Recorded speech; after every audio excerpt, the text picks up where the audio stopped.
Hello জান, তুমি মন খারাপ করো না, ঠিক আছে? ফেল তো করবে মানুষ, ফেল তো করে, এইসব কিছু না। শোনো, তোমাকে একটা কথা কই, রেজাল্ট হলো একটা কাগজের টুকরা, আর তুমি হইলে আমার হীরার টুকরা, ঠিক আছে? তুমি মনে রাখো, এই বছর না হোক, এই বছর না হোক, ঠিক আছে?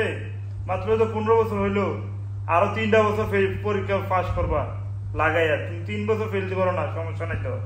18 বছর হলে তো বিয়ে করে না, তো তুমি বিয়ে পাস হয়ে দেখিবে। মেট্রিক পাস দিয়ে কি করবা? মেট্রিক পাসের কোনো দাম নাই, এখন তোমার ডাইরেক্ট বিয়ে পাস করেন। তুমি ফেলের উপরে ফেল করতে থাও, এই ফেল টু তোমার কাছে দামে তোমার বই রয়েছে। আমি দরকার রিক্সা চালাই, তোমার বোধহয় আমার কাছে বিয়ে দিব। ফেল করো মানে তো রিক্সাওয়ালার কাছে বিয়ে দিব, কোনো চিন্তা করো না, ঠিক আছে? ডাইরেক্ট বিয়ে পাস, কোনো মেট্রিক পাসের কোনো ভ্যালু নাই। আচ্ছা ফোনটা রাই তুমি, ঠিক আছে? তুমি পাশে দিও না।